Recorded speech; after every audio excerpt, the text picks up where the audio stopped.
ಶುಭೋದಯ, ನಮಸ್ಕಾರ, welcome to Yoyo Kannada. ಬನ್ನೀಗ ನೋಡೋಣ ಈ ದಿನದ ಟಾಪ್ 5 ಬ್ರೇಕಿಂಗ್ ನ್ಯೂಸ್.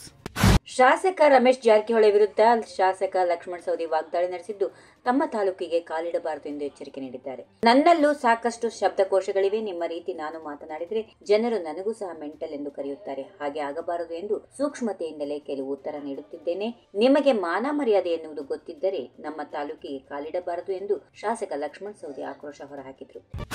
ನಮ್ಮ ತಂದೆ ರಾಜಕೀಯದ ಕೊನೆ ಘಟ್ಟದಲ್ಲಿದ್ದಾರೆ ಎಂದು ವಿಧಾನ ಪರಿಷತ್ ಸದಸ್ಯ ಡಾಕ್ಟರ್ ಯತೇಂದ್ರ ಸಿದ್ದರಾಮಯ್ಯ ಹೇಳಿದ್ದಾರೆ. ಸಮಯದಲ್ಲಿ ವೈಚಾರಿಕವಾಗಿ ಪ್ರಗತಿಪರವಾದ ಸಿದ್ಧಾಂತ ಇಟ್ಟುಕೊಂಡಿರುವ ಅವರಿಗೆ ಮಾರ್ಗದರ್ಶನ ನೀಡಲು ನಾಯಕರು ಬೇಕು. ಆ ಜವಾಬ್ದಾರಿಯನ್ನು ಸಚಿವ ಸತೀಶ್ ಜಾರಕಿಹೊಳಿ ವಹಿಸುತ್ತಾರೆ. ಕಾಂಗ್ರೆಸ್ ಪಕ್ಷದ ಸಿದ್ಧಾಂತಗಳ ಮೇಲೆ ನಂಬಿಕೆ ಇಟ್ಟುಕೊಂಡಿರುವ ಎಲ್ಲ ರಾಜಕಾರಣಿಗಳಿಗೆ, ಯುವಕರಿಗೆ ಅವರು ಮಾದರಿಯಾಗಿ ನಮ್ಮನ್ನೆಲ್ಲ ನಡೆಸಿಕೊಂಡು ಹೋಗುವ ನಂಬಿಕೆ ನನಗಿದೆ. ಈ ರೀತಿಯ ತತ್ವಬದ್ಧತೆ ಇರುವ ನಾಯಕರು ಸಿಗುವುದು ಬಹಳ ಕಷ್ಟ. ಆದರೆ ಅಂತಹ ಕೆಲಸವನ್ನ ಜಾರಕಿಹೊಳಿ ಮಾಡುತ್ತಿದ್ದಾರೆ. ಇದನ್ನು ಹೀಗೆಯೇ ಮುಂದುವರಿಸಲಿ ಎಂದು ಹೇಳಿದರು.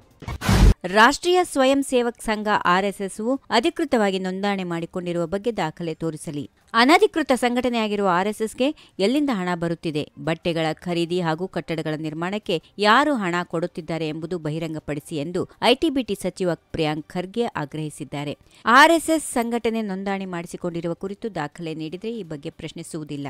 ಕಾನೂನುಬದ್ಧವಾಗಿ ನೋಂದಣಿ ಮಾಡಿಸಿಕೊಂಡರೆ ಸಂಘಟನೆಗೆ ಯಾರು ಹಣ ನೀಡುತ್ತಾರೆ, ಹೇಗೆ ಬರಲಿದೆ ಎಂಬುದನ್ನು ತಿಳಿಯಲಿದೆ. ಅಷ್ಟೇ ಅಲ್ಲದೆ ತೆರಿಗೆ ವ್ಯಾಪ್ತಿಗೂ ಬರುವ ಕಾರಣದಿಂದಲೇ ಇದುವರೆಗೂ ಸಂಘಟನೆಯನ್ನ ನೋಂದಣಿ ಮಾಡಿಸಿಕೊಂಡಿಲ್ಲ ಎಂದು ಟೀಕಿಸಿದರು.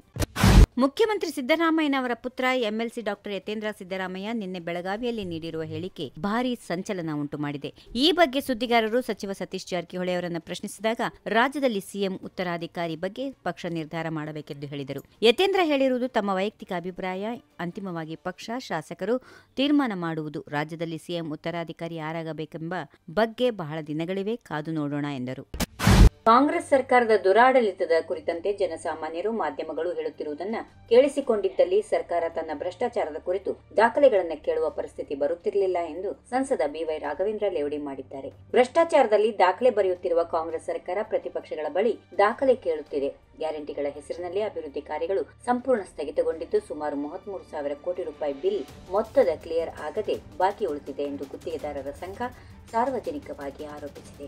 ಈ ವಿಡಿಯೋ ನಿಮಗೆ ಇಷ್ಟವಾದಲ್ಲಿ ಲೈಕ್ ಮಾಡಿ, ಶೇರ್ ಮಾಡಿ, ಸಬ್ಸ್ಕ್ರೈಬ್ ಮಾಡಿ.